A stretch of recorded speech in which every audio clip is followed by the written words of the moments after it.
Hi friends! Thanks for tuning in. If you like this video, please give it a like, comment below, and take a moment to subscribe to our channel.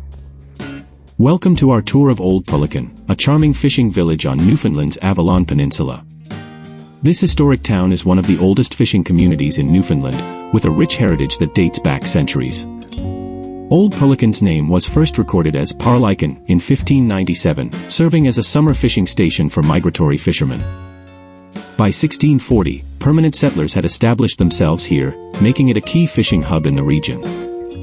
Today, Old Perlican boasts a picturesque harbor, home to a diverse and colorful fishing fleet. The unique coastline and scenic views make it a photographer's delight. The town is home to Royal Greenland's largest seafood plant in Canada, highlighting the enduring importance of the fishing industry to the community. Visitors can explore the Old Perlican Lighthouse, offering panoramic views of the coastline and a glimpse into the town's maritime history. Thank you for joining us on this journey through Old Perlican, a testament to Newfoundland's enduring fishing heritage and community spirit.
Thanks for watching!